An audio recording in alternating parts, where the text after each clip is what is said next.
അപ്പോൾ ഒന്ന് പാളിപ്പോയ എഗ് സാൻഡ്വിച്ചിന്റെ കഥയായിട്ടാണ് കേട്ടോ വന്നിരിക്കുന്നത്. ഞാൻ വീഡിയോയുടെ തുടക്കത്തിൽ ഒരിക്കലും ഞാൻ ഇങ്ങനെ ആവും എന്നുള്ളത് ഞാൻ വിചാരിച്ചിട്ടുണ്ടായിരുന്നില്ല. വലിയ കുഴപ്പമൊന്നും ഉണ്ടായിരുന്നില്ല കേട്ടോ. ഇതുപോലുള്ള അബദ്ധങ്ങൾ, ചെറിയ ചെറിയ അബദ്ധങ്ങൾ ആർക്കെങ്കിലും പറ്റിയിട്ടുണ്ടോ എന്നുള്ളതൊന്ന് അഭിപ്രായം പറഞ്ഞേക്കണേ. അപ്പൊ നമുക്ക് വീഡിയോയിലോട്ട് പോവാട്ടോ. എന്തായാലും ഹലോ, അപ്പോൾ പുതിയ വീഡിയോയിലോട്ട് സ്വാഗതം. അപ്പോൾ ഞാൻ ഈവനിങ് സ്നാക്സ് ഉണ്ടാക്കാൻ വേണ്ടിയിട്ടാണ് എണീറ്റത്.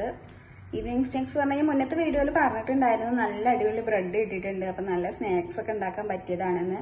അപ്പം ഞാൻ കരുതിയിരുന്നു വൈകുന്നേരത്ത് അതുകൊണ്ട് നല്ലൊരു അടിപൊളി സ്നാക്സ് എന്തെങ്കിലും ഉണ്ടാക്കണം എന്ന് കരുതിയിട്ടുണ്ടായിരുന്നു. പക്ഷെ എന്താണെന്നറിയാലോ, ഉച്ചയ്ക്ക് ഒന്ന് കിടന്നെണീറ്റപ്പോൾ ഭയങ്കര മടി കേട്ടോ. ഭയങ്കര മടി. അപ്പം പെട്ടെന്ന് എളുപ്പത്തിൽ ഉണ്ടാക്കാൻ പറ്റിയത് എന്താന്നുള്ളത് ആലോചിക്കുമ്പോൾ നമ്മൾ സാധാരണ ബ്രെഡ് കോഴിമുട്ടയിൽ മുക്കിയിട്ട് വറുത്തെടുക്കുമല്ലോ, അങ്ങനെ ചെയ്യാന്ന് കരുതി. പക്ഷെ അത് ഏട്ടന് വലിയ ഇഷ്ടമല്ല. കഴിക്കുകയൊക്കെ ചെയ്യും, എന്നാലും വലിയ ഇഷ്ടമല്ല. അപ്പം ഇഷ്ടമുള്ളത് എന്തെങ്കിലും ഉണ്ടാക്കി കൊടുക്കാന്ന് കരുതിയപ്പോൾ നമ്മൾ എളുപ്പപ്പണി എഗ് സാൻഡ്വിച്ച് ഉണ്ടല്ലോ, അത് ഉണ്ടാക്കാന്ന് കരുതി. ശരിക്കുള്ള സാൻഡ്വിച്ച് ഒന്നും അല്ല കേട്ടോ, ചീസ് ഇരിപ്പുണ്ട് ഇവിടെ. അപ്പം നമുക്ക് എഗ് ഒന്ന് കലക്കിയിട്ട് ഒഴിച്ചിട്ട് നമുക്ക് സാൻഡ്വിച്ച് പോലെ അങ്ങോട്ട് തട്ടിക്കൂട്ടി ഉണ്ടാക്കാന്ന് കരുതി. അപ്പം നമുക്ക് ഉണ്ടാക്കി നോക്കാം. ഇങ്ങനെ ഒരു അടിപൊളി ഇൻട്രോയിലൂടെ ഒക്കെ തുടങ്ങാന്നാണ് ഞാൻ കരുതിയിട്ടുണ്ടായിരുന്നത്. അതിങ്ങനെ പോയി അവസാനിച്ചു. അപ്പോൾ ഞാൻ അതിന് വേണ്ടിയിട്ടൊരു 4 കോഴിമുട്ട എടുത്ത് പൊട്ടിച്ചൊഴിക്കുന്നുണ്ട് കേട്ടോ.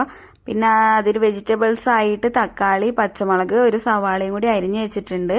അപ്പോൾ നമ്മൾ ഈ കോഴിമുട്ടയിലേക്ക് കുറച്ച് പാലൊഴിക്കുക. പിന്നെ അതിനാവശ്യമായിട്ടുള്ള ഉപ്പും കുറച്ച് പഞ്ചസാരയും കൂടി ഇട്ടിട്ട് നന്നായിട്ടൊന്ന് മിക്സ് ചെയ്ത് കൊടുക്കുക.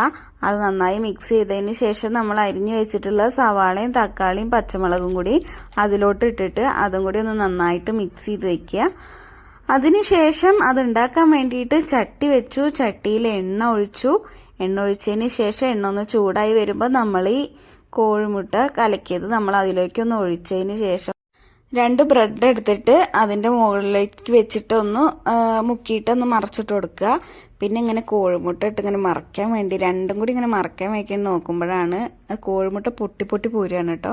അപ്പോൾ അതിൻ്റെ കാരണം എന്താണെന്ന് വെച്ചാൽ അതിന് വാട്ടറിൻ്റെ അളവ് കൂടിയിട്ടാണ്. അതായത് പാല് നമ്മൾ ഒഴിച്ചതിൻ്റെ അളവ് അതിൽ കൂടിപ്പോയതാണ്.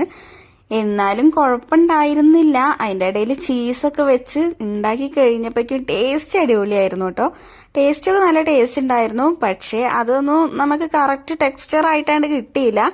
എന്നാലും ടേസ്റ്റിനൊന്നും മാറ്റം ഉണ്ടായിരുന്നില്ല കേട്ടോ. നല്ല ടേസ്റ്റ് ഉണ്ടായിരുന്നു. അപ്പോൾ എല്ലാവരും ഒന്ന് ട്രൈ ചെയ്തൊക്കെ കണ്ടേ. ഞങ്ങളുടെ പ്ലേറ്റൊക്കെ കാലിയായി.